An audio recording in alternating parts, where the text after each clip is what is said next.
பிரார்த்தனை செய்யும் போது அவசரப்படாமல் பிரார்த்தனை செய்யுங்கள். யார் அவசரம் இல்லாமல் நான் கேட்டேன் எனக்கு கிடைக்கவில்லை என்று நிராசை அடையாமல் அவசரப்படாமல் யார் பிரார்த்தனை செய்கிறார்களோ அவர்களுடைய பிரார்த்தனை தான் அங்கீகரிக்கப்படும். நாம் அல்லாஹ்வுடைய அடிமை, அவன் நம்முடைய அடிமை அல்ல, அவன் நம்முடைய எஜமான். கேட்க வேண்டியது நம்முடைய கடமை, கொடுக்க வேண்டியது அவனுடைய கடமை. நான் கேட்டுவிட்டேன் எனக்கு கிடைக்கவில்லை, நிராசை அடையாதீர்கள்.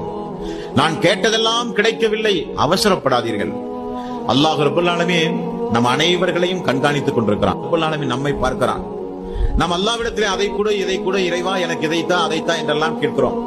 இதை இந்த நேரத்தில் கொடுத்தால் அவன் நன்றியோடு நடப்பானா?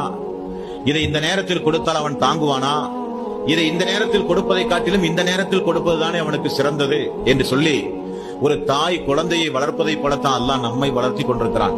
ஆகவே பிரார்த்தனை செய்யும் போது நாம் எத்தனை நாளா கேட்கிறோம், அல்லாஹ் தரமாட்டேங்கிறானே. நாம் பல நாளா இதை கேட்கிறோமே, அல்லாஹ்வுடைய காதிலே விழலையா? நம்ம இத்தனை நாள் கேட்கிறோம், இனி கேட்டு என்ன பயன்? நிறைய பேர் துவாவே செய்ய மாட்டாங்க. கேட்டா துவா செஞ்சு என்னங்க பயனு? கேட்டதெல்லாம் என்ன ரப்பு தரவா போறான்? தவறு. இஹ்லாஸான உள தூய்மையோடு அல்லாஹ்வை தவிர யாரும் நம்முடைய பாவங்களை மன்னிக்க முடியாது என்கிற எண்ணத்தோடு அல்லாஹ்விடத்திலே பிரார்த்தனை செய்யுங்கள். Download ShareChat.